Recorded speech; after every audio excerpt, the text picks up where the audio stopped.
Alors, au niveau de l'analyse macro et on-chain, maintenant on a vu un petit peu qu'est-ce qui s'était passé de manière générale au niveau de l'actualité, qu'est-ce qui s'est passé on-chain et comment est-ce que j'analyse cette chose. Premièrement, on a un Bitcoin vs S&P 500 qui fait pour moi un découplage qui est inattendu, qui était encore plus vrai il y a quelques jours où on avait le marché Nasdaq S&P 500 qui était en train de baisser et Bitcoin qui était plutôt solide. Bon, on a eu quand même ce rattrapage on a eu ce rattrapage du marché qui s'est opéré ce matin. Là, ce qu'on a ici, alors c'est une charte que moi j'ai faite où j'ai en fait tout simplement divisé le Bitcoin vs le S&P 500, donc en fait où j'ai fait une division des deux afin de pouvoir voir en fait s'il y avait une décorrélation qui était en train de se faire entre les deux actifs. Ce qu'on voit, c'est que mine de rien, on a toujours une pente qui est très haussière. On n'a pas d'inflexion pour l'instant de la courbe, bien que là, on est en train d'opérer une petite baisse, mais on était en train d'avoir une stabilisation. Là, on était en train de remonter. On était sur le support qui s'est créé. Donc, un Bitcoin qui est quand même très solide vis-à-vis du S&P 500, qui nous a fait quand même une très, très belle bougie le 5 avril, qui était due en fait tout simplement à cette décorrélation qu'on est en train de voir. Là, on est en train de rattraper, comme vous le voyez aujourd'hui, sur cette bougie-là qui nous fait retourner sur 15. Mais pour l'instant, tant qu'on est sur ces zones-là, on tient des supports et la dynamique haussière n'est toujours pas annulée, en tout cas sur le Bitcoin vs le S&P 500, ce qui est quelque chose d'assez positif sur les marchés. On a donc du coup dans un marché de risk-off Bitcoin qui a surperformé les actions américaines, et bien qu'il négocie toujours en dessous de ses sommets historiques, donc on est toujours quand même en deçà de ces sommets au niveau de cette décorrélation, on a cette divergence récente qui est significative et mérite une analyse approfondie. Ce qu'on va voir dans mon analyse, c'est que 2025 reste une année de chaos fascinant avec la refonte des relations commerciales mondiales. On a une forte chute du dollar US, des taux à 10 ans aussi et du pétrole. Trois objectifs affichés de l'administration Trump et tous favorables à la liquidité. Je vous expliquerai pourquoi. On a Bitcoin qui n'est pas totalement épargné, mais il résiste mieux que prévu. L'or qui continue de jouer son rôle de maître de la valeur. Et mon scénario principal sur Bitcoin ne change pas. Une baisse vers les 70K est toujours possible, je vais vous expliquer pourquoi, mais cette zone devrait tenir car les poches d'air sont lentement comblées par de l'accumulation, ce que je vais vous montrer aussi. Si on revient sur le contexte un peu plus macro de manière générale, non pas actualité, donc Trump fait ce qu'il avait promis, le marché espérait du bluff, il a eu un exécuteur, les tarifs étant des taxes, je m'attends à une baisse des impôts et de la dérégulation compensant le choc qui est en train d'arriver sur les marchés financiers. Pour moi, ce n'est que le début, les négociations vont s'intensifier et les pays vont devoir revoir leur alignement politique. On vit les prémices d'un réalignement géopolitique et monétaire mondial. C'est rare, c'est violent, mais c'est passionnant. On va voir en fait est-ce qu'on va plus avoir une multipolarisation du monde? Est-ce que Trump va gagner dans cette idée d'avoir encore une fois les États-Unis en tant que maître du monde et avec leur impérialisme qu'on connaît?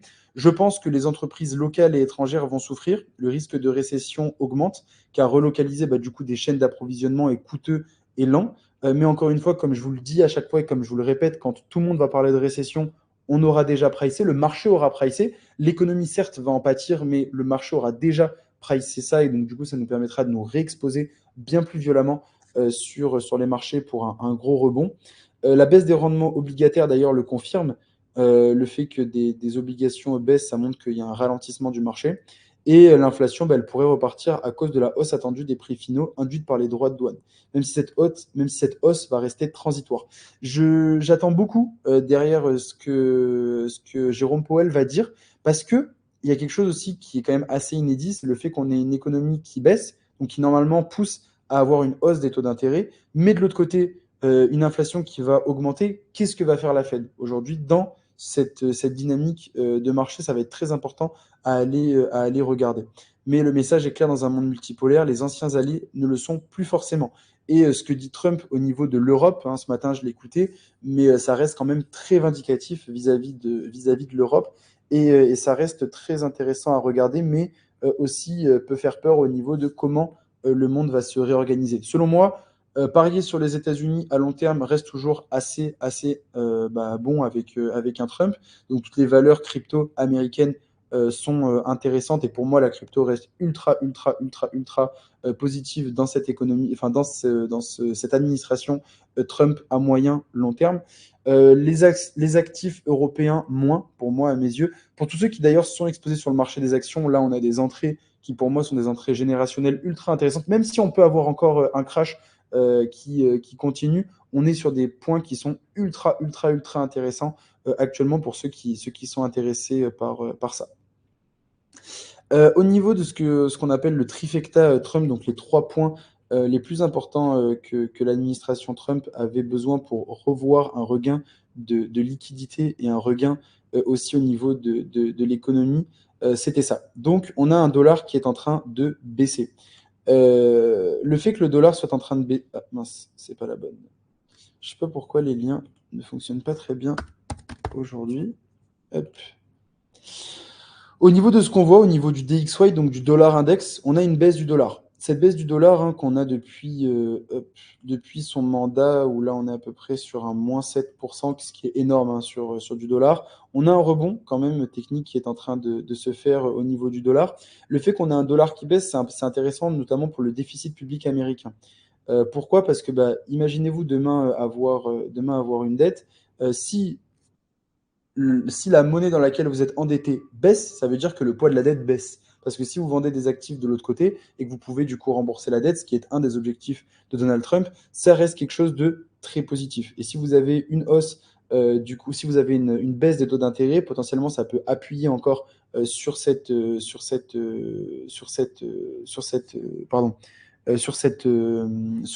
diminution de la dette publique au niveau américain. Et c'est ce qu'il est en train de pousser à faire. Il veut que la monnaie soit plus faible et il veut que la monnaie vaille moins d'argent, donc du coup qu'il y ait plus d'inflation au niveau du coût et au niveau des prix, afin de pouvoir rembourser la dette publique et donc du coup de relancer l'économie et de ravoir de la liquidité dans le marché.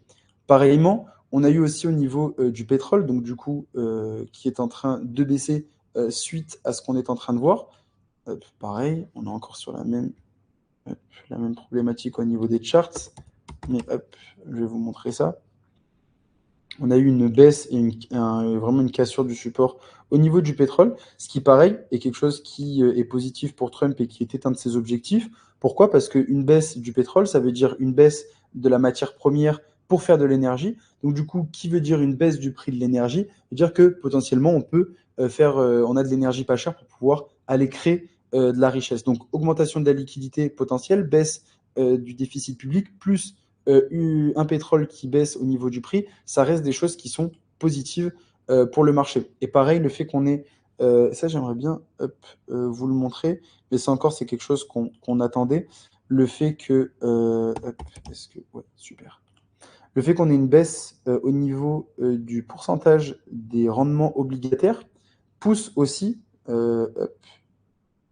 parce que, en fait, je vous l'explique à chaque fois, je peux vous faire un petit rappel, mais on a les taux d'intérêt de la Fed. Les taux d'intérêt de la Fed, c'est ce qu'on appelle les taux directeurs. C'est ceux qui vont être, on va dire, en gros, l'échelle autour de laquelle on échange les taux d'intérêt. Mais les rendements obligataires, c'est la réelle valeur des taux d'intérêt. C'est-à-dire à combien est-ce que lorsque un investisseur dépose de l'argent auprès du Trésor public américain ou rachète de la dette américaine pour être remboursé par l'État américain dans son portefeuille, le pourcentage auquel se trade ces rendements obligataires démontre ou non de l'intérêt d'avoir de l'argent qui est déposé au niveau des États-Unis. Et cette baisse de confiance au niveau de l'Amérique, en tout cas de la situation actuelle, nous fait avoir une baisse du rendement obligataire qui va du coup faire avoir plus de liquidité sur les marchés financiers parce que ça devient moins intéressant d'avoir du rendement obligataire. Je vous donne un exemple pour vous faire comprendre, parce que ça peut être compliqué pour quelqu'un qui n'aurait pas cette idée-là. Mais lorsqu'on avait des rendements obligataires pendant l'époque Covid qui étaient à zéro, quel intérêt de déposer de l'argent auprès du contribuable américain ou de racheter de la dette américaine si vous êtes payé 1 ou 2%, alors que vous pouvez aller sur les marchés financiers et aller chercher du 3, 4, 5, 6, 7, 8%. Mais par contre, quand vous avez des taux obligataires qui sont aussi élevés qu'on a eu là sur le marché, forcément, vous vous dites, en termes de risk-reward, je dépose mon argent sur quelque chose qui est très safe, parce que ça reste le remboursement des États-Unis. Donc, qui d'autre que les États-Unis pour rembourser une dette de plus confiant. Donc, vous dites, OK, je vais avoir 6% en ne rien faisant, ne pas tradant, ne pas me risquant. Donc, bien évidemment, ça pousse les investisseurs à ne pas prendre de risques sur le marché et de ne pas s'exposer. Le fait qu'on ait une baisse, ça reste positif. Ce qu'on aimerait, c'est voir vraiment les taux casser les 3,41. On est arrivé au 3,9 sur les taux à 10 ans. Hop, on va tous les enlever. si on prend juste les taux à 10 ans, parce que c'est les taux les plus importants à aller regarder, on a quand même cette baisse qui est en train de s'opérer et qui, pour moi, c'est quelque chose qui est positif. Ça montre certes un ralentissement et une probabilité accrue de récession, mais c'est positif parce que ça veut dire que du coup, il y a de la liquidité qui va revenir sur le marché en fonction des deux autres indicateurs ici que je vous montrais. Trump, en vérité, hein, alors on peut le critiquer sur beaucoup d'aspects. Lui, c'est un capitaliste. Il s'en fout on ait des gens qui, dans cette équation, perdent de l'argent. Moi, ce que je voyais beaucoup ce matin quand j'ai regardé un peu BFM LCI, on est dans une culture un peu de la victimisation. Ah, on partage pas les mêmes valeurs. Ah, quel horrible salopard, il est en train de tous nous détruire. Oui, ok, mais maintenant, qu'est-ce qu'on fait? Qu'est-ce qu'on fait? Ok, on va se plaindre, très bien, on va dire que malheureusement, ah bah, la misère est sur nous, on va tous mourir. Ok, qu'est-ce qu'on fait maintenant? Bah, en fait, maintenant, lui, ce qu'il a fait tout simplement, c'est dire, maintenant, ça fait 20 ans, 30 ans, 40 ans qu'on vit sur des économies de dette, qu'on vit dans des économies qui ne comprennent rien à rien, qui mettent sous perfusion les marchés. C'est le moment de mettre un gros coup de pied dans la fourmilière. On vient un petit peu tout casser, on vient un petit peu nous faire un petit crash avant de pouvoir repartir et d'avoir une économie qui va être plus stable, un retour des marchés financiers qui va être meilleur. Donc pour moi, certes, ça fait mal, mais pour moi, c'est très positif. Je pense que toutes les personnes qui sont ici, on est tous relativement jeunes, avec tous des différences d'âge. On a des gens, je sais, dans le club qui ont la vingtaine, d'autres qui tournent plus autour de la quarantaine, cinquantaine. On n'a pas encore de personnes qui sont dans leur fin de vie, je l'espère.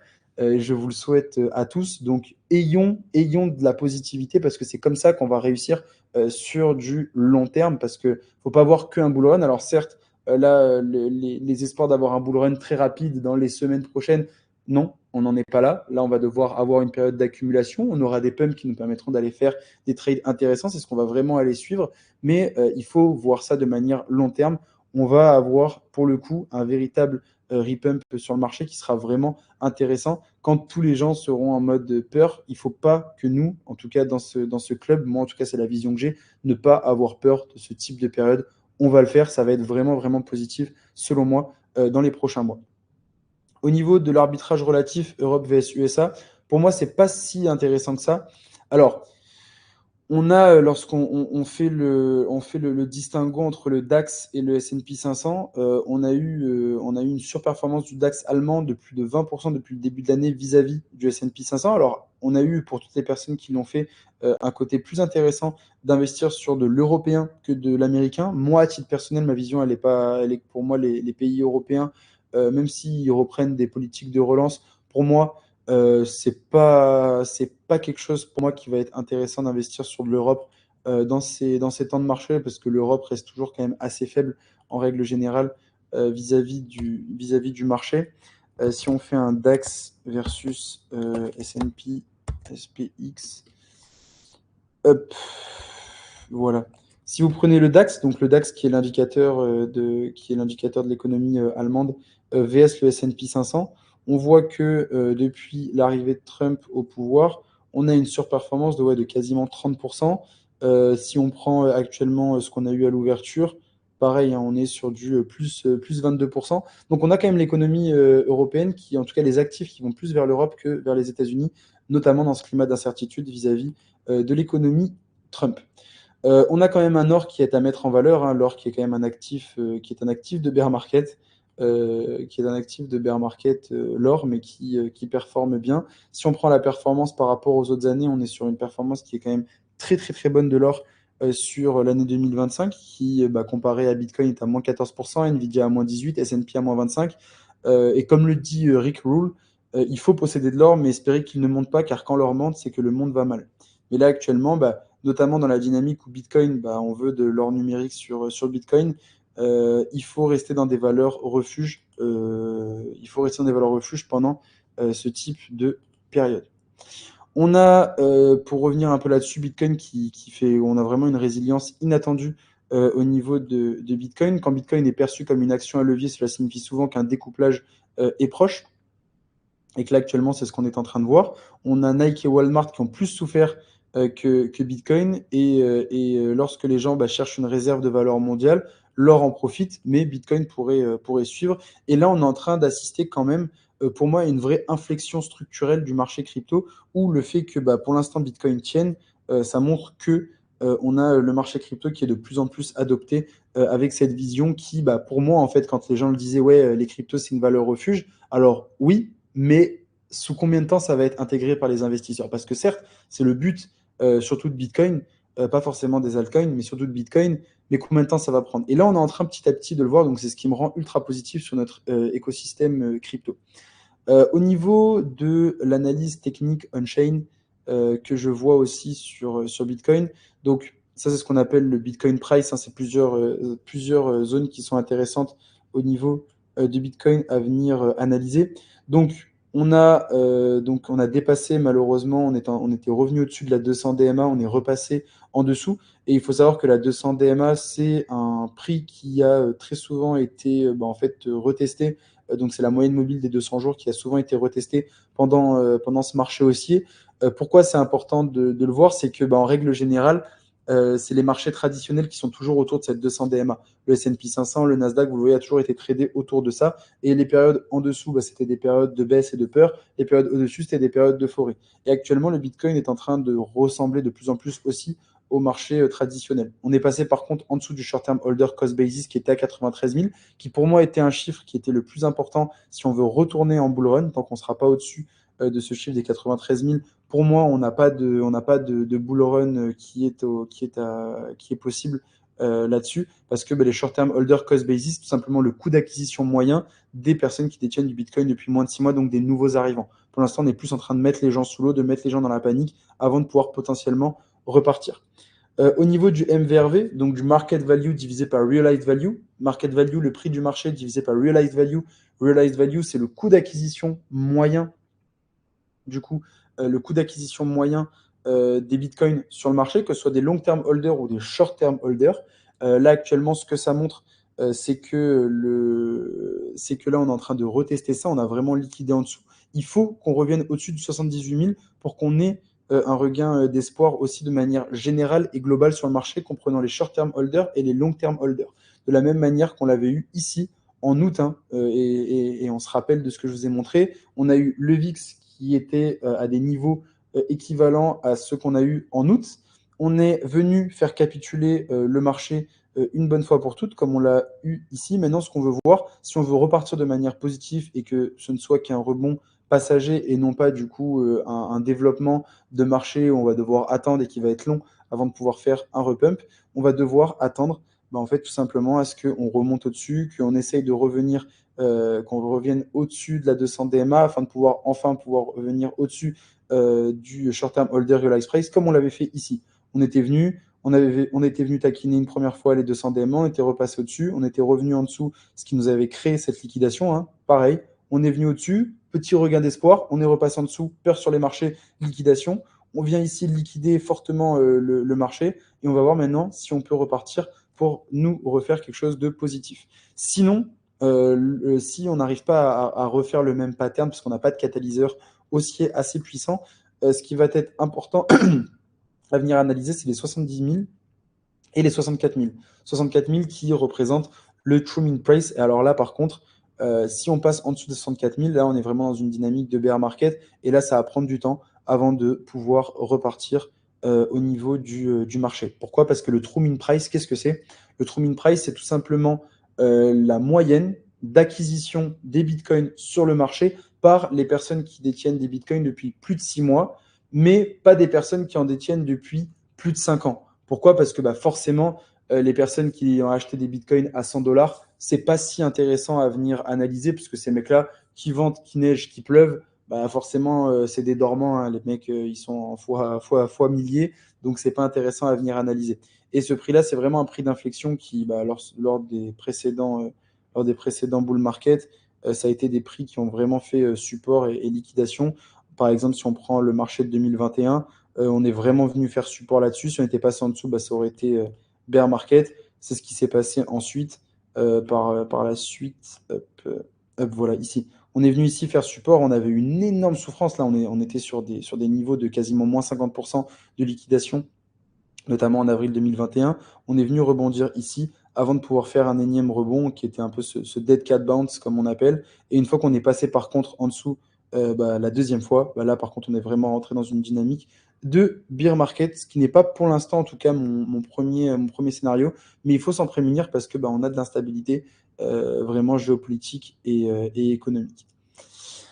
Au niveau des indicateurs et des flux, tous les indicateurs court terme, si on essaye d'être un peu plus précis, parce que là j'ai été très macro depuis le début, ce qu'on a actuellement, donc quand on prend le short term holder MVRV et le SOPR indicators en analyse on-chain, on est dans des zones de support actuellement.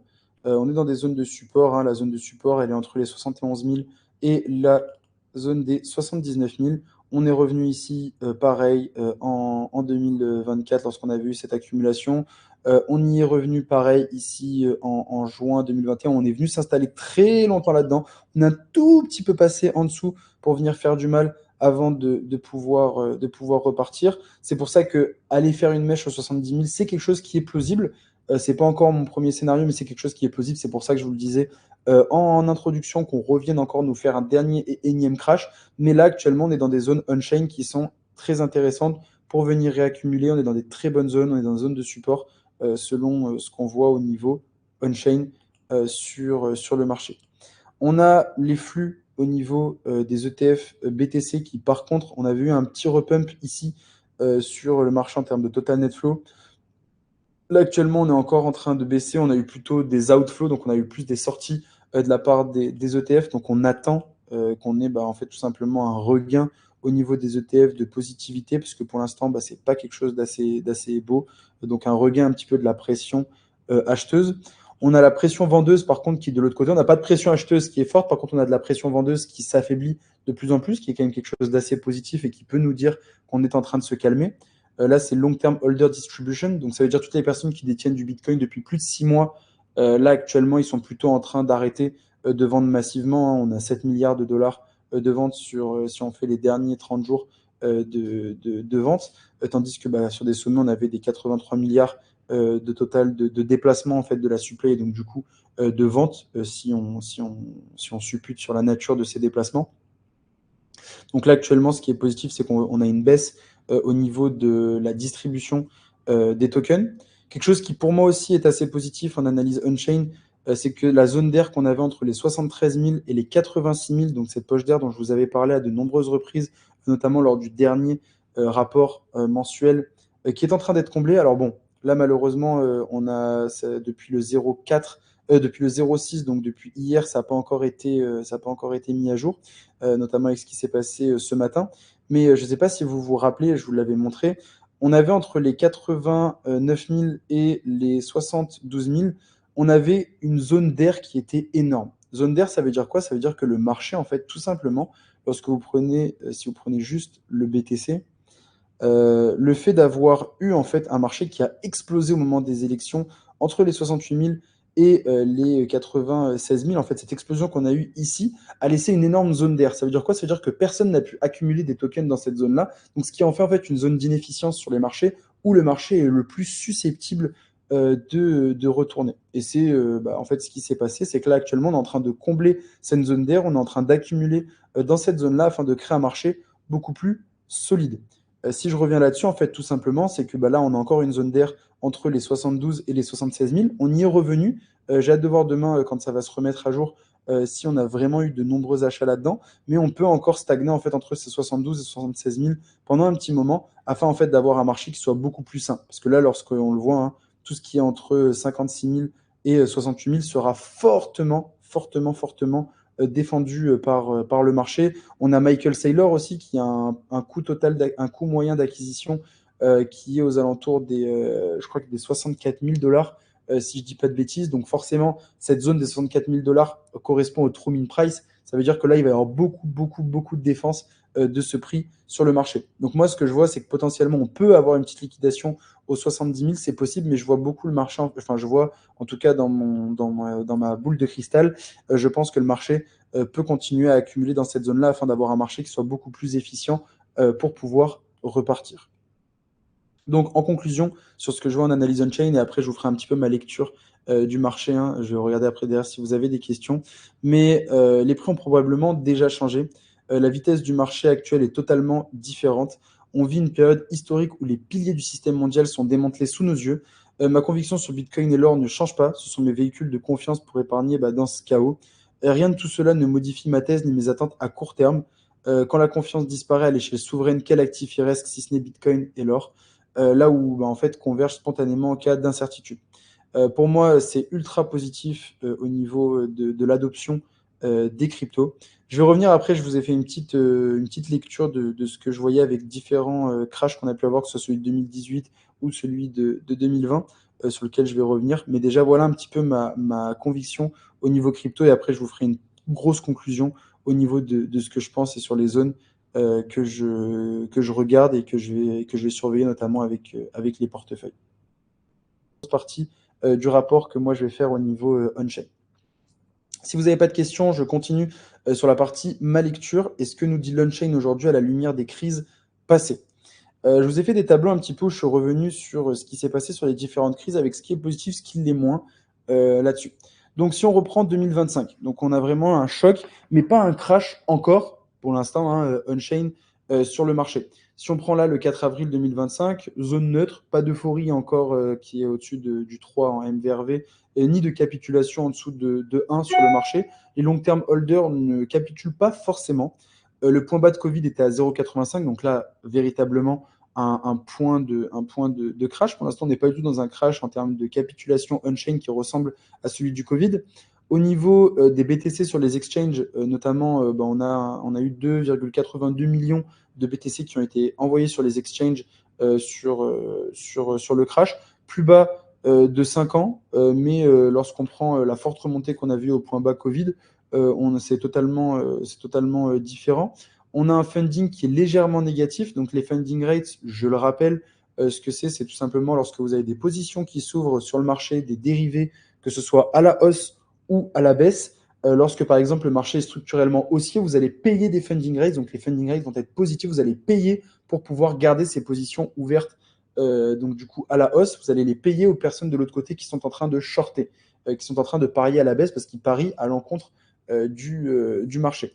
Là, on a des fundings qui sont légèrement négatifs, on a un open interest en baisse, donc on est plus dans une condition de marché actuellement où les gens prennent moins de risques, tandis que pendant le point bas qu'on avait eu de Covid, on avait un funding qui était fortement négatif, c'est-à-dire que tout le monde était unanime, c'est baissier, tout le monde pariait à la baisse, et on avait un open interest donc, qui s'était évaporé. Ça veut dire qu'on avait eu énormément de liquidation.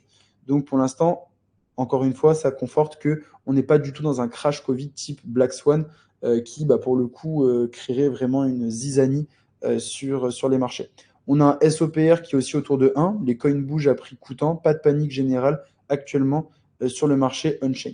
Donc la lecture de ça, c'est que contrairement aux chutes violentes de 2020 Covid ou 2022 Terra Luna, on n'observe pas d'onde de capitulation on-chain. Les dépôts sur plateforme restent faibles, signe que les holders ne cherchent pas la sortie en urgence. Ça veut dire que alors, ça peut vouloir dire deux choses, hein. Ça aussi, il faut se le dire. Mais ce qu'on voit à travers ça, c'est que tout simplement, on n'a pas une panique digne du Covid, ce qui est positif pour pouvoir rebondir et pour pouvoir repartir. Cependant, de l'autre côté, si on avait eu un énorme crash encore plus gros, bien évidemment, ça aurait pu entraîner une baisse des taux d'intérêt rapide, comme on l'a vu en fait tout simplement en 2020, mais c'était un contexte qui était mondial, qui était totalement différent de ce qu'on a actuellement. Pour l'instant, on est plus dans une partie où on va prolonger, selon moi, ce marché en fait qui va accumuler en attente de pouvoir repartir. Pourquoi cette fois ressemble davantage à 2018 qu'à 2020 aussi en termes de Covid? En 2018, pareil, c'était la première guerre commerciale entre les USA et la Chine. On a vu une réaction sur les actions de moins 20%. On a vu une réaction de BTC à ce moment-là qui était de moins 55%. En 2018, c'était la fin du bull market de 2017.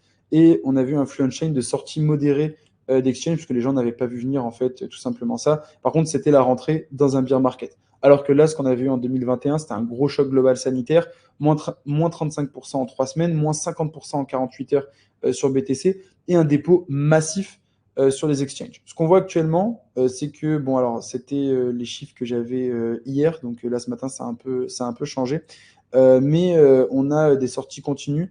mais pas non plus massives. On n'a pas eu des baisses qui étaient énormes. Donc la crise actuelle s'apparente plus à un stress macro prolongé, donc hausse du coût, ralentissement mondial, plutôt qu'un choc de liquidité immédiat. Donc le marché a donc le temps de se rééquilibrer, les long-term holders gardent leur position, ce qui, selon Glassnode, note une conviction des long-term holders intacts depuis les ATH de fin 2024. Ça veut dire que les holders à long terme, pour l'instant, patientent, réaccumulent, mais ne vendent pas dans la panique ni la peur, ce qui est positif pour pouvoir potentiellement, si on a un rebond, si on a des catalyseurs haussiers dans les semaines suivantes, pouvoir repartir dans une dynamique de marché haussier. Ça veut dire qu'on n'a pas encore eu vraiment l'effroi autour des marchés qui, là, pour le coup, nous met vraiment un coup de pied. Et là, ok, c'est la fin, on a fini sur le marché. Les signaux spécifiques, ce que j'appelle de la crise des tarifs, donc c'est le découplage partiel Bitcoin-action. Depuis l'annonce de la Maison-Blanche, les actions mondiales ont effacé 3500 milliards de dollars de capitalisation, tandis que le Bitcoin a surperformé le S&P de 5 points. Ça veut dire que les marchés actions se font plus savoir que les marchés crypto. On a des tarifs qui amènent un dollar plus faible, comme je vous le disais, donc le dollar a glissé vers les 102, libérant de la liquidité hors des États-Unis et créant des actifs plus neutres comme le BTC et l'or. On a les ETF US, donc 11 spots ETF qui détiennent 862 000 BTC, donc 27% du flottant ajusté. Donc les flux se sont certes tassés, mais l'offre disponible continue de se contracter, signe que du coup on a un peu ce ralentissement qui va nous permettre de pouvoir, après ce crash, faire une stabilisation du marché. On a les pièces âgées, donc qu'est-ce que ça veut dire tout simplement les tokens qui étaient détenus depuis 3 ans, qui n'avaient pas bougé, n'ont jamais été aussi nombreux, donc ça représente plus de 57% de l'offre. Même sous la pression des tarifs, ça veut dire que les personnes qui détiennent des bitcoins depuis plus de 3 ans ne bougent pas. Les vieilles mains donc ne vendent pas, donc ce qui est quand même assez positif. Au niveau des scénarios que je vois, pour moi, on a une zone tampon au niveau des 70 et 78 000, donc peu de volume historique, poche d'air signalée par Check on Chain, donc par ce que je vous montrais tout à l'heure. On a vraiment cette zone tampon entre les 70 et 78 000. Donc pour moi, on a la probabilité élevée d'avoir des mèches rapides si les marchés actions continuent de plonger dans les prochains jours, d'avoir une petite mèche en dessous de 70 000. Et pour moi, on a un très gros plancher aux 70 000 qui devrait continuer à être support. Ça correspond à la moyenne réalisée des short-term holders. Sous ce niveau, les capitulations forcées deviendraient véritablement visibles et je pense que ce serait vraiment un niveau d'urgence. Donc potentiellement, si le marché continue à être instable et incertain, si Trump continue là-dedans dans cette dynamique, on peut avoir une petite mèche en dessous de 70 000, mais pour moi, on a vraiment une zone entre les 78 000 et 78 000 qui risque de faire tampon et accumulation. On a quand même Jamie Dimon de JP Morgan qui nous dit qu'on aurait potentiellement aurait une baisse des taux avant la prochaine réunion parce que en fait, ce crash sur les marchés impacte beaucoup trop l'économie et va mettre ce besoin de sauver les marchés au-dessus de sauver les êtres humains et sauver l'inflation. Ça, c'est quelque chose qui peut arriver. On risque d'avoir une désescalade aussi tarifaire bilatérale. On risque de voir des négociations se mener à bien, en fait, tout simplement, et favoriser les États-Unis là-dedans. On risque potentiellement d'avoir une reprise des flux positifs dans les ETF après la stabilisation macro. Donc, comment est-ce que moi, je me positionnerais en perspective, punaise, il faut que j'aille boire de l'eau, perspective investisseur à long terme, accroître l'exposition graduellement. Donc, comme je vous l'avais dit à de nombreuses reprises dans mes vidéos, dans les vidéos que je vous ai faites sur le Squazar, moi, j'avais une exposition de mes low cap et altcoins qui allait de plus en plus vers BTC, Ethereum, Solana, et j'avais du cash qui commençait à s'accumuler dans les dernières semaines. Donc moi, là, je vais commencer à réaccumuler sur la bande des 70-80 parce que je trouve que c'est des moments intéressants. On a 3 métriques à surveiller. Dans tous les cas, tout ça, tout ce que je mets ici, vous pourrez vraiment le rééplucher, le re-regarder. Je vous le mettrai tout simplement dans le rapport monthly qui va arriver là dans les prochains jours. Donc le rapport mensuel de qu'est-ce qui s'est passé sur le mois dernier et de qu'est-ce qui peut potentiellement se passer. Pour moi, il faut rester quand même un minimum liquide pour éviter de ne pas avoir d'argent pour un éventuel flash type mars 2021. Mais le manque d'offres disponibles sur les exchanges suggère que en fait, ça va être une fenêtre de tir beaucoup trop courte. Donc c'est pour ça que je vais commencer à accumuler dans cette zone des 70 à 80. Peut-être que je ferme un petit peu des, des charts parce que ça bug un peu. Up. Et ma conclusion, en fait, autour de tout ça, pour conclure sur ce gros live que je vous ai fait, dans lequel je vous ai abreuvé de beaucoup, beaucoup, beaucoup d'informations. N'hésitez pas si vous avez encore des questions, vraiment, je vous y répondrai, que ce soit en privé ou dans le chat, n'hésitez pas. La crise des tarifs de 2025 crée un choc macro comparable à 2018, mais l'infrastructure Bitcoin est beaucoup plus robuste. C'est pour ça que c'est différent, encore une fois, de 2018. Offre sur les exchanges au plus bas, détenteurs à long terme qui sont inébranlables et qui ne vendent pas, et on a une nouvelle source de demande structurée via les ETF. Donc, sauf accident systémique, j'entends décrochage boursier en dessous de 30%, type Covid. Le scénario central reste une consolidation haute entre 70 et 90 K, avec un risque de mèche sous les 70 K, mais une probabilité croissante de découplage si le dollar continue de se déprécier et que la Fed pivote et nous fait baisser les taux d'intérêt. En d'autres termes, la volatilité va rester intense, mais l'on-chain n'affiche pas à ce stade des signaux de panique absolue que l'on avait vu en 2021. Donc si vous êtes des investisseurs long terme, ce que vous devez tous être, la discipline prime, laissez la macro nettoyer les excès accumulés dans la faiblesse et laissez parler le temps. Voilà.